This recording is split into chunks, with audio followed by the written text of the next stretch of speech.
Hello everyone, কেমন আছো তোমরা সবাই? আশা করছি সবাই খুব ভালো আছো আর আমিও মোটামুটি ভালোই আছি। গুড মর্নিং সবাইকে। তো চলো দেবীর আরও একটা নতুন ব্লগ ভিডিওতে তোমাদের সবাইকে অনেক ওয়েলকাম আর অনেক অনেক ভালোবাসা জানিয়ে শুরু করছি আমার আজকের এই ভিডিওটা। আশা করছি ভিডিওটা তোমাদের একটু হলেও ভালো লাগবে, তবে হ্যাঁ, ভিডিওটা তোমরা লাস্ট অব্দি ওয়াচ করবে, কোথাও কিন্তু স্কিপ করবে না।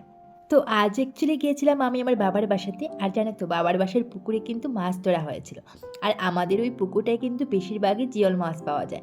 মানে ওই শিং, মাগুর, কই, তারপর বলতে পারো শোল মাছ, এগুলো বেশি পাওয়া যায়। তবে হ্যাঁ, এবার কিন্তু বোয়াল মাছও পাওয়া গিয়েছিল, কাংলা মাছও। তো আমি ঘরে ফেরার সময় আমার মা কিন্তু আমাকে অনেকগুলো মাছ দিয়ে দিয়েছিলেন। আর এইগুলোই আমি তোমাদেরকে দেখাচ্ছি ভিডিওতে। আর এখানে দেখো জ্যান্ত কইগুলো কিভাবে নাচছে। তো কইগুলো কিন্তু মা মেরে দেয়নি, সবগুলো জ্যান্ত ছিল। শোল মাছটাও কিন্তু জ্যান্ত ছিল। আর জানো তো, এই জিওল মাছটা কিন্তু খেতে যে কতটা টেস্ট হয়, বিশেষ করে তো কই মাছটা আমার খুবই প্রিয় বলতে পারো। যে কোনো সবজি দিয়েই হোক বা তেল কই হোক, কিন্তু খেতে অনেকটা টেস্টি হয়। তো মাছগুলো কিন্তু মনের মতো করে রান্না করে খাবো।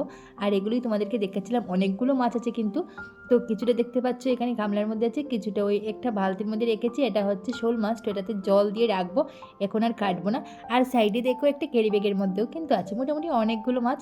আর বোয়াল মাছটা দেখো তেমনটা বড় না, তবে মোটামুটি বলতে পারো মাঝারি সাইজের আছে আর কি। আর এখানে দেখো আমি মাছ নিয়ে কিন্তু কাটতে বসে গেলাম। তো দেখো প্রথমে আমি এখানে বোয়াল মাছ আর কাংলা মাছগুলো কেটে নিচ্ছি। আর আজ কী দিয়ে রান্না করবো জানো তো? আজ হচ্ছে ফরাস পিচি যে নতুন বেরিয়েছে, সেটা দিয়ে কিন্তু ওই যে ফরাস ডাল আমরা যেটাকে বলি, সেটা দিয়ে রান্না করব। তো আমি ভাবছি যে কাংলা মাছ দিয়ে ফরাস ডাল রান্না করব। আর এদিকে আমার হাজব্যান্ড বলছে যে না, বোয়াল মাছ দিয়ে খাবে। তখন আমি বললাম যে না, কাংলা মাছ দিয়ে বেশ টেস্ট হয়।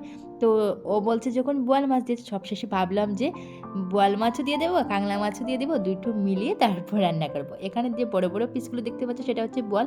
আর এই যে যেটা আমি হাতে নিয়েছি একটু লালটি সাইজে দেখতে পাচ্ছি, সেটা হচ্ছে কাংলা মাছ। তো দুটো মাছ মিক্সড করেই আমি ডালটা, ফরাস ডালটা রান্না করব। তো ওর কথাও থাকবে, আমার কথাও থাকবে। আর দেখি কত টেস্ট হয়, কিন্তু মনের মতো করে রান্না করব। আর কই মাছ আর শোল মাছ যেগুলো তোমরা দেখতে পেয়েছিলে, সেটা কিন্তু আমি জল দিয়ে রেখে দিয়েছি, সেটা কিন্তু পরে রান্না করব। আর সব কিছু যদি মাছ একসাথে কেটে তারপর ফ্রিজে রেখে দিয়ে দিই, তখন কী হয় জানো তো, মানে ফ্রিজে রাখার পর মাছগুলোর টেস্টটা এমনিতেই অনেকটা কমে আসে। তো জল দিয়ে রেখে দিলাম, জ্যান্ত থাকবে, পরে যখন ইচ্ছে হবে তখনই কেটে রান্না করবো। আর তোমরা কে কে আমার মতো মাছ খেতে ভালোবাসো বলবে তো? আমার তো সব ধরনের মাছই প্রিয়, শুধু যে বলবো বোয়াল মাছ কাংলা মাছ তা নয়। বোয়াল মাছ বলো, কাংলা মাছ বলো, আর ওই শোল মাছ বলো, কই মাছ বলো, সব কিছু মাছই আমার প্রিয়। আর আজকের মাছগুলো মানে হ্যাঁ, খাবো বলে একটু বেশি এক্সাইটেড কেন জানো তো? মানে নিজের পুকুরের মাছ, আর এগুলো মাছ কিন্তু একটু বেশি টেস্ট হয়। এমনিতে বাজার থেকে আনলে যতটা টেস্ট হয় না, তার চেয়ে কিন্তু অনেকটা টেস্টি হয় নিজের পুকুরের মাছ। তখন এগুলোতে যেমন অন্য মাছগুলোতে নানান ধরনের খাবার দেওয়া হয়, এটাতে কিন্তু এরকম দেওয়া হয় না, তাই বলে কিন্তু অনেকটাই টেস্ট হয় বলতে পারো। আর এখানে দেখো আমি এক এক করে সব মাছগুলো কিন্তু ফ্রাই করে নিচ্ছি। আর জানো তো, বোয়াল মাছগুলো ফ্রাই করতে কিন্তু অনেকটা ভয় হয়, কারণ হচ্ছে অনেকটা ফুটে কিন্তু। আর তোমরা জানো তো, অনেকটা দূর থেকে আমি মাছগুলোকে বেশ ভালো করে ফ্রাই করছিলাম আর কি, যেন ফুটে আমার মুখে পড়ে না যায়। তো দেখতে পাচ্ছ বেশ সুন্দর করে মাছগুলোকে ফ্রাই করে নিচ্ছি এক এক করে। তো এবার কিন্তু রান্না করব। আর এদিকে তো দেখতেই পাচ্ছ মাছগুলোকে আমি একটু লাল লাল করে, মানে একটু টান টান করে ফ্রাই করে নিচ্ছি। মাছটা যতটা একটু টান করে ফ্রাই হবে, তখন কি হয়, মাছ থেকে ততটা সুন্দর মানে ঘ্রাণটাও বেরোবে, আর সবজিটাও ততটা টেস্ট হবে। তবে একটু কাঁচা কাঁচা থাকলে কিন্তু ততটা টেস্ট হয় না আর কি, তাই বলে একটু বলতে পারো লালচে লালচে করে আমি মাছগুলোকে একটু বেশ সুন্দর করে ফ্রাই করে নিচ্ছি। আর আজ কিন্তু মাছের সাথে আবার আছে মিষ্টি কুমড়োর যেটা ফুল হয়, সেটা বড়া বানাবো। তো সেটা আমার শাশুড়ি মা আমাকে এনে দিয়েছেন। তো এটাকে বেশ ভালো করে ধুয়ে একটা প্লেটে রেখে দিয়েছি, সেটাও কিন্তু বড়া বানাবো। তো চলো রান্নাটা পরে করছি। প্রথমে আমি ওই কাপড়গুলো ধুয়ে নেই। তো কিছু কাপড় আমার আজ কাচার ছিল আর কি, সেগুলো ভিজিয়ে রেখে দিয়েছিলাম। এবার এগুলোকে বেশ ভালোভাবে ধুয়ে নিচ্ছি। আর তাড়াতাড়ি করে কেন কাপড়গুলো কাচতে এসে গেলাম এদিকে রান্নাটা অর্ধেকটা রেখে, কারণ হচ্ছে এদিকে রৌদ্র চলে যাবে, যেহেতু শীতের দিনে রৌদ্র বুঝতেই পারছো বেশিক্ষণ থাকে না আর কি। তাই বলে ভাবলাম রান্নাটা না হয় পরেই করবো, প্রথমে কাপড়গুলো কেচে ধুয়ে রৌদ্রে দিয়ে আসি। আর না হয় আমার কাপড়গুলো কিন্তু শুকবে না। আর কাপড়গুলো কিন্তু দেখতেই পাচ্ছ ততটা যে ভারী কাপড় তেমন কিছু নয়, ওই শাড়ি ছিল, তারপর নাইটি, এরকম এক দুটো কাপড় ছিল। তারপরেও ভাবলাম যে রোদে দিয়ে আসি, আর না হয় এগুলো কাপড়ও কিন্তু শুকবে না, মানে রোদটা খুবই তাড়াতাড়ি চলে যায় বলতে পারো। কখনো কখনো বেশি ভারী কাপড় হলে ছাদে দিয়ে আসে, আর এমনিতে পাতলা কাপড় হলে কি হয়, ওই নিচেই দিয়ে দিই। তো এখানে কাপড়গুলো ধুয়ে তারপর রোদ্রে দিয়ে দিলাম, আর তারপর গিয়ে কিন্তু রান্না করব। তো আজ রান্না করব ফোড়াস ডাল, তার সাথে আছে রামাস ভাজি করব। আর যেগুলো মিষ্টি কুমড়ের ফুল দেখতে পেয়েছিলে, সেগুলোই মানে বড়া বানাবো আর কি। আর এই যে ফরাস ডালটার কথা তোমাদেরকে বললাম, যেটা আমি রান্না করছি আর কি ফরাস পিচি, তো সেটা হচ্ছে আমার শাশুড়ি মায়ের লাগানোই আর কি। তো তেমনটা বেরোয়নি, মোটামুটি ফার্স্ট টাইম আর কি, অল্প বেরিয়েছে, সেটাই রান্না করছি। তো এটা কিন্তু এই শীতের সিজনে খুবই জনপ্রিয় একটা খাবার, অনেকেরই পছন্দ মতো একটা খাবার। এটা খুবই টেস্টি একটা খাবার বলতে পারো। শুধু আমার পছন্দের নয় কিন্তু অনেকের পছন্দের, অনেকেই কিন্তু এটা খেতে ভালোবাসে। সেটা হোক বা মাছ দিয়ে হোক নিরামিষ, খেতে কিন্তু খুবই টেস্টি হয়।